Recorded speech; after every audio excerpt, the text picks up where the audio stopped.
जय श्री कृष्णा। राधे राधे दोस्तों। संपूर्ण महाभारत कथा हम सब बचपन से लेकर आज तक कभी न कभी महाभारत की किसी न किसी कहानी या पात्रों के बारे में अवश्य पढ़ा और सुना है। इस ग्रंथ की महानता और विशालता का अनुमान महाभारत के प्रथम पर्व में उल्लेखित एक श्लोक से लगाया जा सकता है, जिसका अनुवाद इस प्रकार है। जो महाभारत में है वह आपको संसार में कहीं न कहीं अवश्य मिलेगा, और जो यहाँ नहीं है वह संसार में आपको अन्यत्र नहीं मिलेगा। महाभारत प्राचीन भारत का सबसे बड़ा महाकाव्य है और हिंदुओं के सबसे पवित्र धार्मिक ग्रंथों में से एक है।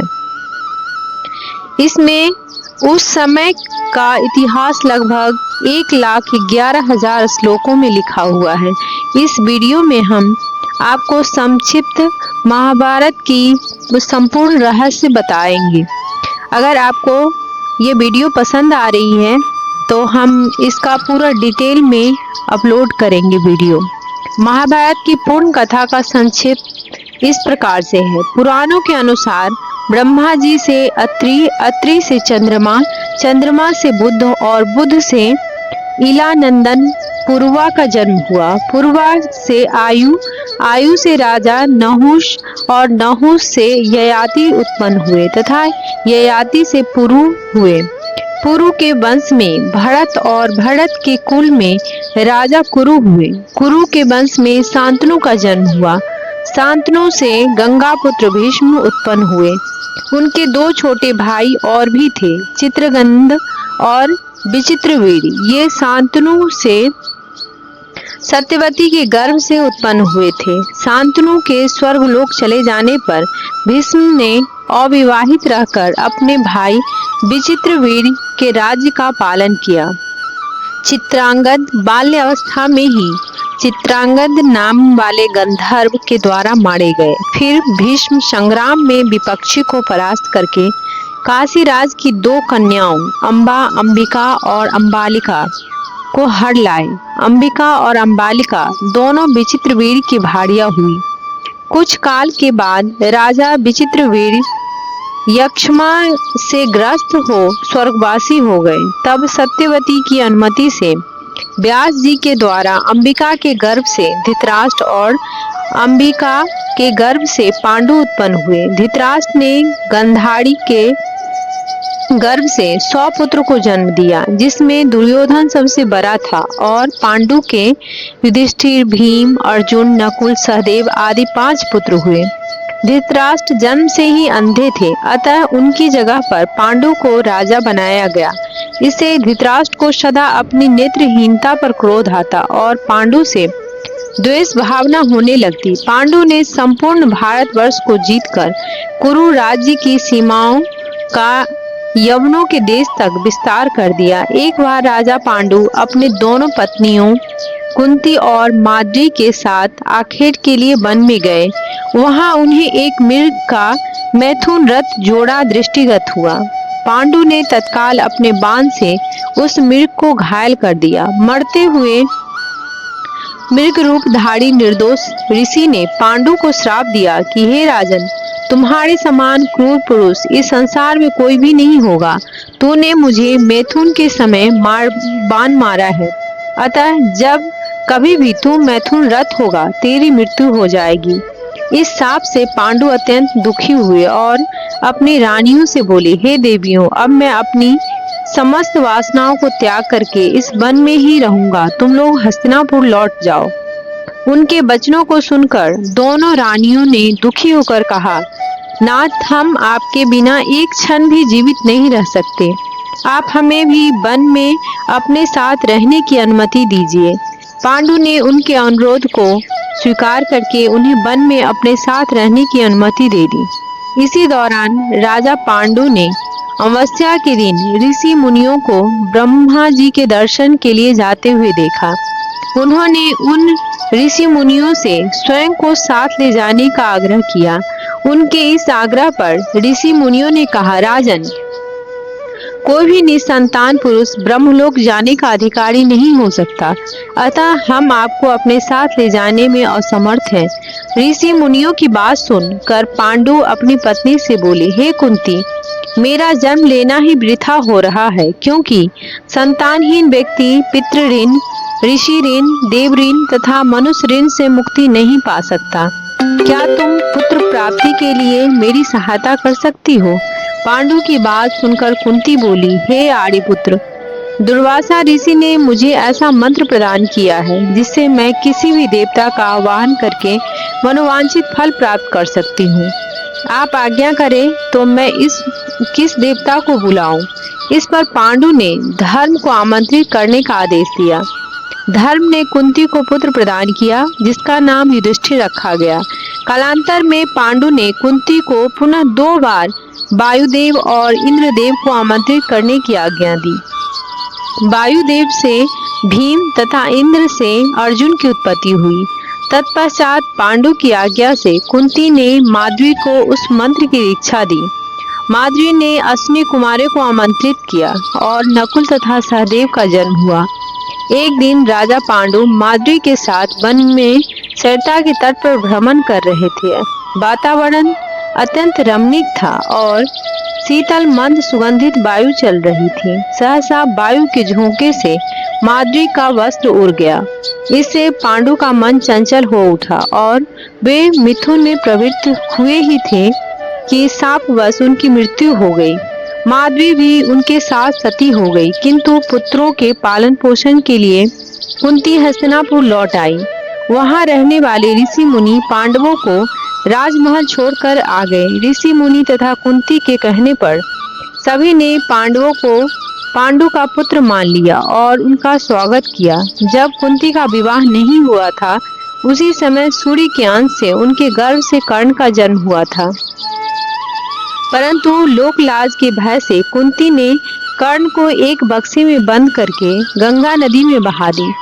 कर्ण गंगा जी में बहता हुआ जा रहा था कि महाराज धृतराष्ट्र के सारथी अधिरथ और उनकी पत्नी राधा ने उसे देखा और उसे गोद में ले लिया तथा उसका लालन पालन करने लगे। कुमार अवस्था से ही कर्ण की रुचि अपने पिता अधिरथ के समान रथ चलाने के बजाय युद्ध कला में अधिक थी। कर्ण और उनके पिता अधिरथ आचार्य द्रोण से मिले, जो कि उस समय युद्ध कला के सर्वश्रेष्ठ आचार्यों में से एक थे। द्रोणाचार्य उस समय कुरु राजकुमारों को शिक्षा दिया करते थे। उन्हें कर्ण को शिक्षा देने से मना कर दिया, क्योंकि कर्ण एक सारथी पुत्र था और द्रोण केवल क्षत्रियों को ही शिक्षा दिया करते थे। द्रोणाचार्य की असम्मति के उपरांत कर्ण ने परशुराम से संपर्क किया, जो कि केवल ब्राह्मणों को ही शिक्षा दिया करते थे। कर्ण ने स्वयं को ब्राह्मण बताकर परशुराम से शिक्षा ग्रहण किया। परशुराम ने कर्ण का आग्रह स्वीकार किया और कर्ण को अपने समान ही युद्ध कला और धनुर्विद्या में निशांत किया। इस प्रकार कर्ण परशुराम का एक अत्यंत परिश्रमी और निपुण शिष्य बना। कर्ण दुर्योधन के आश्रय में रहता था। दैव योग तथा शकुनी के छल कपट से कौरवों और पांडवों में वैर की आग प्रज्वलित हो उठी। दुर्योधन बड़ी खोटी बुद्धि का मनुष्य था। उसने शकुनी के कहने पर पांडवों को बचपन में कई बार मारने का प्रयत्न किया। युवावस्था में आकर जब गुणों में से उससे अधिक श्रेष्ठ युधिष्ठिर को युवराज बना दिया गया, तो शकुनी ने लक्ष्य के बने हुए घर में पांडवों को रखकर आग लगाकर उन्हें जलाने का प्रयत्न किया, किंतु विदुर की सहायता से पांचों पांडव अपनी माता के साथ उस जलते हुए घर से बाहर निकल गए। वहां से एक चक्रा नगरी में जाकर वे मुनि के वेश में एक ब्राह्मण के घर निवास करने लगे। फिर बक नामक राक्षस का वध करके व्यास जी के कहने पर वे पांचाल राज्य में, जहां द्रौपदी का स्वयंवर होने वाला था, वहां गए। पांचाल राज्य में अर्जुन के लक्ष्य भेदन के कौशल से मत्स्य भेद होने पर पांचों पांडवों ने द्रौपदी को पत्नी रूप में प्राप्त किया। द्रौपदी स्वयंवर के पहले विदुर को छोड़कर सभी लोग पांडवों को मृत समझने लगे और इस कारण धृतराष्ट्र ने शकुनी के कहने पर दुर्योधन को युवराज बना दिया। द्रौपदी स्वयंवर के पश्चात दुर्योधन आदि को पांडवों के जीवित होने का पता चला। पांडवों ने कौरवों से अपना राज्य मांगा, परंतु गृह युद्ध के संकट से बचने के लिए युधिष्ठिर ने कौरवों द्वारा दिए खंडहर स्वरूप खांडव वन आधे राज्य के रूप में प्राप्त किया। पांडु कुमार अर्जुन ने भगवान कृष्ण के साथ खांडव वन को जला दिया और इंद्र के द्वारा की हुई वृष्टि का अपने बाणों के छत्राकार बाण से निर्माण करते हुए अग्नि को तृप्त किया। वहां अर्जुन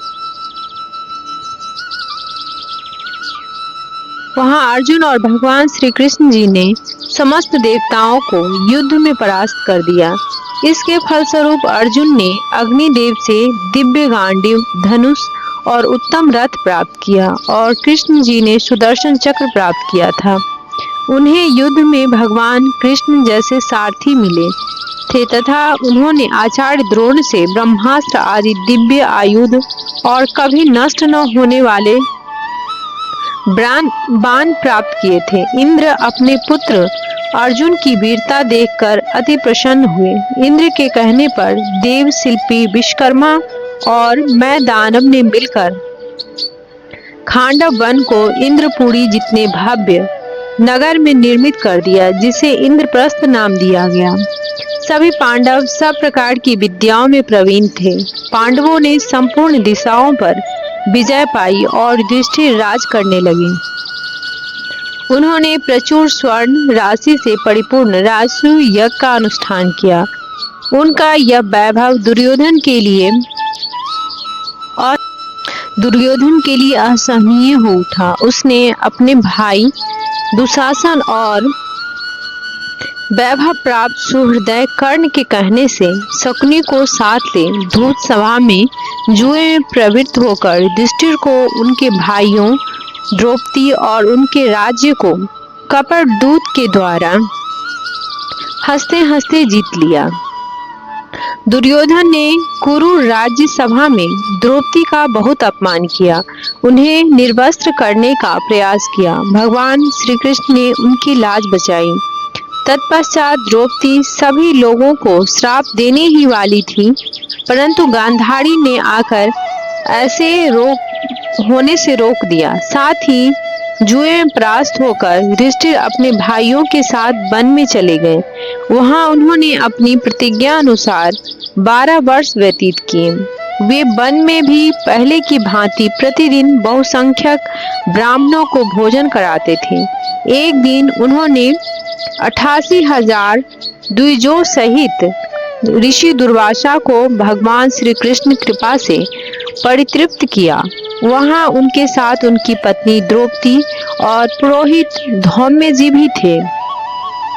12 वर्ष बीतने पर वे विराट नगर में गए।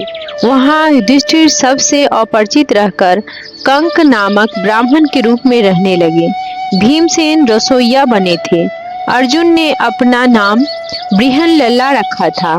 पांडव पत्नी द्रौपदी रनिवास में सरंदी के रूप में रहने लगी।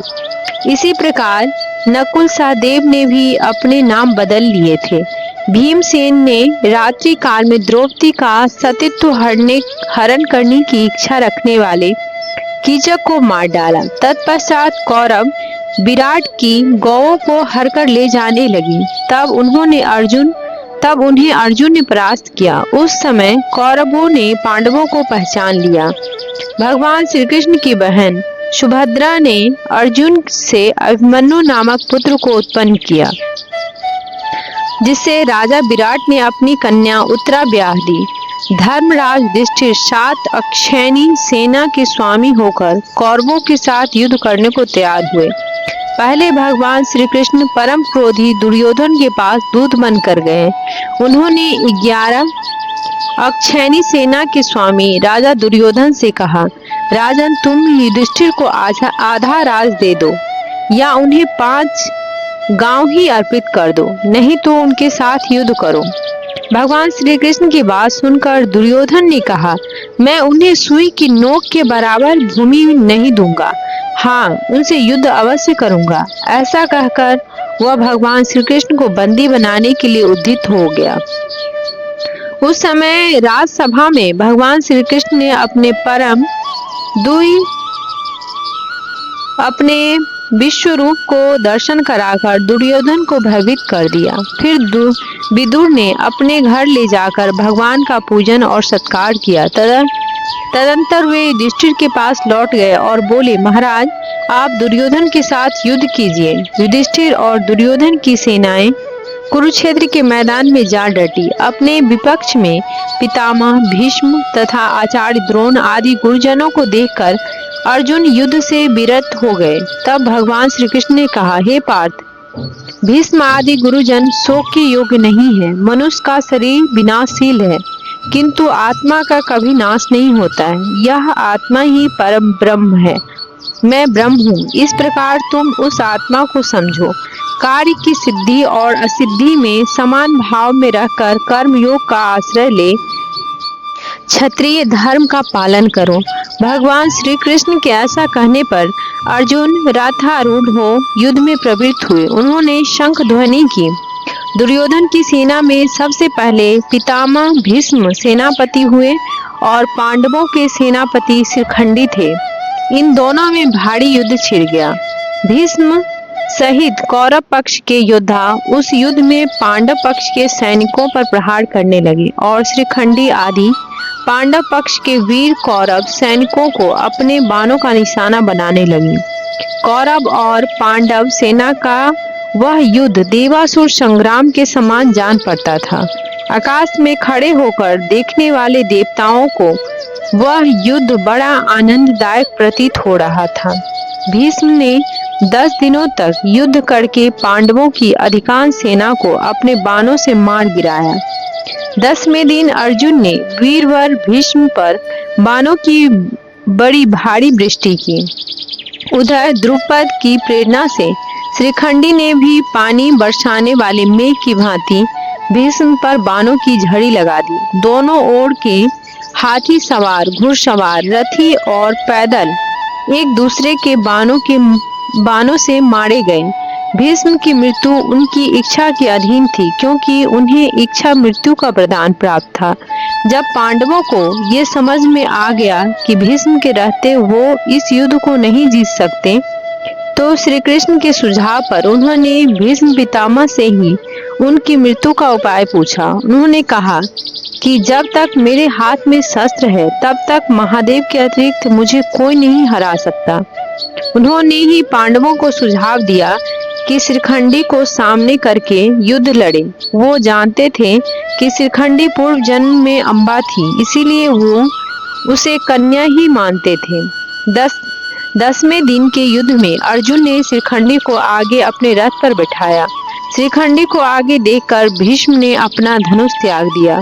उनके शस्त्र त्यागने के बाद अर्जुन ने उन्हें बाणों की सैया पर सुला दिया।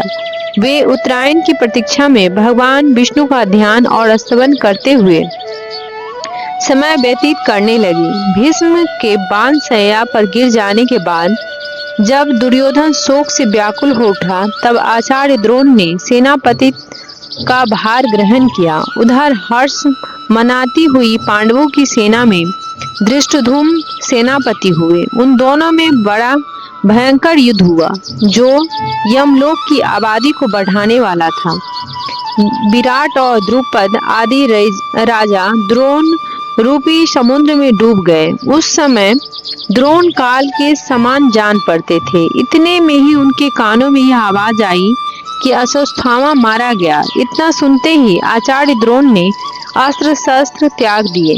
ऐसे समय में धृष्टद्युम्न के बाणों से आहत होकर वे पृथ्वी पर गिर पड़े।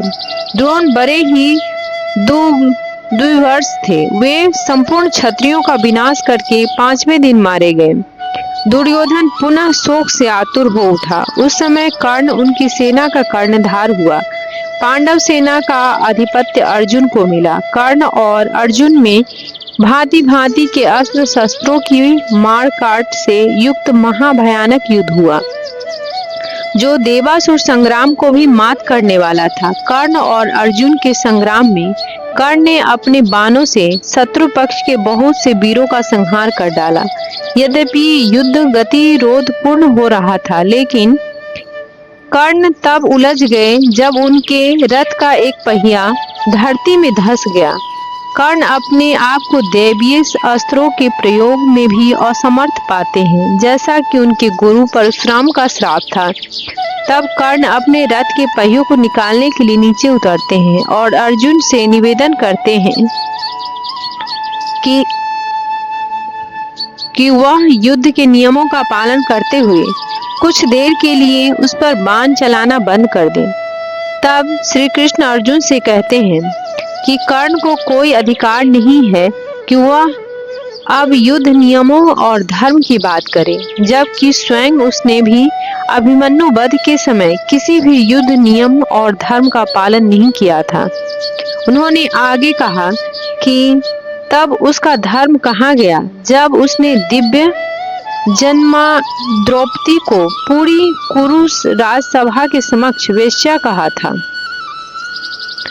दूत कीरा भवन में उसका धर्म कहाँ गया था। इसीलिए अब उसे कोई अधिकार नहीं है कि वह किसी धर्म युद्ध नियम की बात करे। और उन्होंने अर्जुन से कहा कि अभी कर्ण असहाय है, इसीलिए वह उसका वध करे।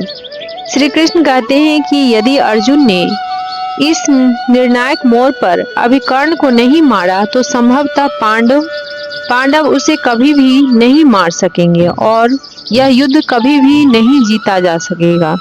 तब अर्जुन ने एक दैवीय अस्त्र का प्रयोग करते हुए कर्ण का सिर धड़ से अलग कर दिया। कर्ण के शरीर के भूमि पर गिरने के बाद एक ज्योति कर्ण के शरीर से निकली और सूर्य में समाहित हो गई।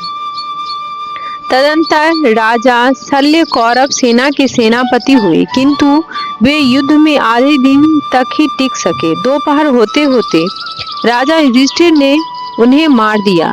दुर्योधन की प्राय सारी सेना युद्ध में मारी गई थी। अंतोगत्वा उसका भीमसेन के साथ युद्ध हुआ। उसने पांडव पक्ष के पैदल आदि बहुत से सैनिकों का वध करके भीमसेन पर धावा किया। उस समय गदा से प्रहार करते हुए दुर्योधन के अन्य छोटे भाई भी भीमसेन के हाथ से मारे गए थे। महाभारत संग्राम के उस 18वें दिन रात्रि काल में महाबली अश्वत्थामा ने पांडवों की सोई हुई एक अच्छेनी सेना को सदा के लिए सुला दिया। उसने द्रौपदी के 5 पुत्रों, उसके पांचाल देशीय बंधुओं तथा धृष्टद्युम्न को भी जीवित नहीं छोड़ा। द्रौपदी पुत्रहीन होकर रोने बिलखने लगी। तब अर्जुन ने सीख के अस्त्र से अश्वत्थामा को परास्त करके उनके मस्तक की मणि निकाल लिए। उसे मारा जाता देख द्रौपदी ने ही अनुनय विनय करके उसके प्राण बचाए। इतने पर भी दुष्ट अश्वत्थामा ने उत्तरा के गर्भ को नष्ट करने के लिए उस पर अस्त्र का प्रयोग किया। वह गर्भ उसके अस्त्र के प्राय दग्ध हो गया था, किंतु भगवान श्री कृष्ण ने उसको पुनः जीवन दान दिया। उत्तरा का वही गर्भस्थ शिशु आगे चलकर राजा परीक्षित के नाम से विख्यात हुआ। कृतवर्मा, कृपाचार्य तथा अश्वत्थामा ये 3 कौरव पक्षीय वीर उस संग्राम से जीवित बचे। दूसरी ओर 5 पांडव, सत्यकी तथा भगवान श्री कृष्ण ये 7 ही जीवित रह सके, दूसरे कोई नहीं बचे। उस समय सब ओर अनाथ विधवा स्त्रियों का अंतर्नाद व्याप्त हो रहा था। भीमसेन आदि भाइयों के साथ जाकर युधिष्ठिर ने उन्हें सांत्वना दी तथा रणभूमि में मारे गए सभी वीरों का दाह संस्कार करके उनके लिए जलांजलि दे धन आदि का दान किया। तत्पश्चात कुरुक्षेत्र में सरसैया पर आसीन शांतनु नंदन भीष्म के पास जाकर युधिष्ठिर ने उनसे समस्त शांतिदायक धर्म, राजधर्म, मोक्ष धर्म तथा दान धर्म की बातें सुनी। फिर वे राज सिंहासन पर आसीन हुए। उसके बाद उस शत्रु मर्दन राजा ने अश्वमेध यज्ञ करके उसमें ब्राह्मणों को बहुत धन दान दिया।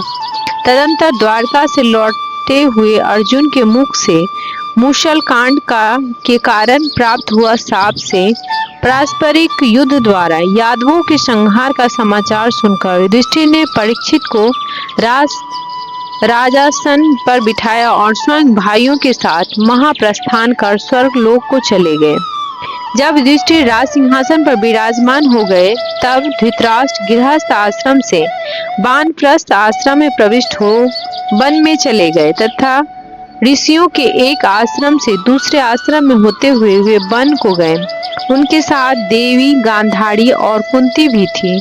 विदुर जी दावा नल से दग्ध हो स्वर्ग सिधारे। इस प्रकार भगवान विष्णु ने पृथ्वी का भार उतारा और धर्म की स्थापना तथा अधर्म का नाश करने के लिए पांडवों को निमित्त बनाकर दानव दैत्य आदि का संहार किया। तत्पश्चात भूमि भार बढ़ाने वाले यादव कुल का भी ब्राह्मणों के शाप के बहाने मूषल के द्वारा संहार कर डाला।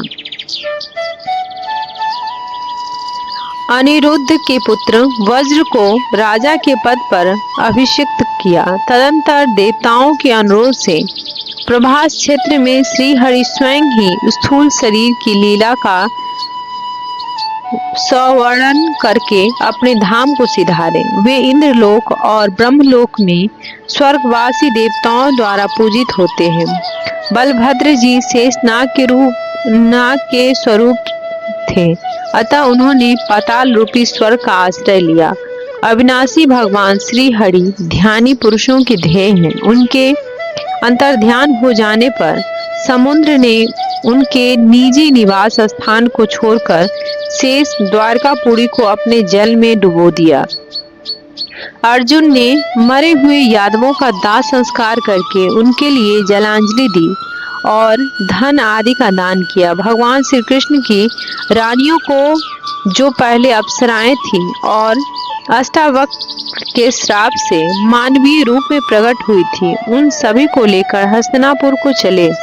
मार्ग में डंडे लिए हुए ग्वालों ने अर्जुन का तिरस्कार करके उन सब को छीन लिया। यह सब भी अष्टावक्र के श्राप के से ही संभव हुआ था।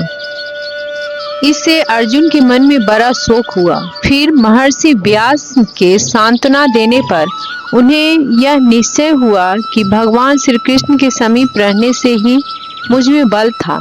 हस्तिनापुर में आकर उन्होंने भाइयों सहित राजा युधिष्ठिर से, जो उस समय प्रजा वर्ग का पालन करते थे, यह सब समाचार निवेदन किया। वे बोले, भैया, वही धनुष है, वही बाण है, वही रथ है और वही घोड़े हैं, किंतु भगवान श्री कृष्ण के बिना सब कुछ उसी प्रकार नष्ट हो गया जैसे आश्रोत्री को दिया हुआ दान। यह सुनकर धर्मराज युधिष्ठिर ने राज्य पर परीक्षित को स्थापित कर दिया। उसके बाद बुद्धिमान राजा संसार की अनित्यता का विचार करके द्रौपदी तथा भाइयों को साथ ले हिमालय की तरफ महाप्रस्थान के पथ पर अग्रसर हुए। उस समय उस महापथ को क्रमशः द्रौपदी, सहदेव, नकुल, अर्जुन और भीमसेन एक एक करके गिर पड़े। इससे राजा शोक मग्न हो गए। तदंतर वे इंद्र के द्वारा लाए हुए रथ पर आरूढ़ हो दिव्य रूपधारी भाइयों सहित स्वर्ग को चले गए। वहां उन्होंने दुर्योधन आदि सभी धृतराष्ट्र पुत्रों को देखा। तदंतर उन पर कृपा करने के लिए अपने धाम से पधारे हुए भगवान वासुदेव का भी दर्शन किया। इससे उन्हें बड़ी प्रसन्नता हुई। मैंने आप सभी को महाभारत का प्रसंग सुनाया है। जो इसका पाठ करेगा वह स्वर्ग में सम्मानित होगा। जय श्री कृष्णा। राधे राधे दोस्तों, धन्यवाद।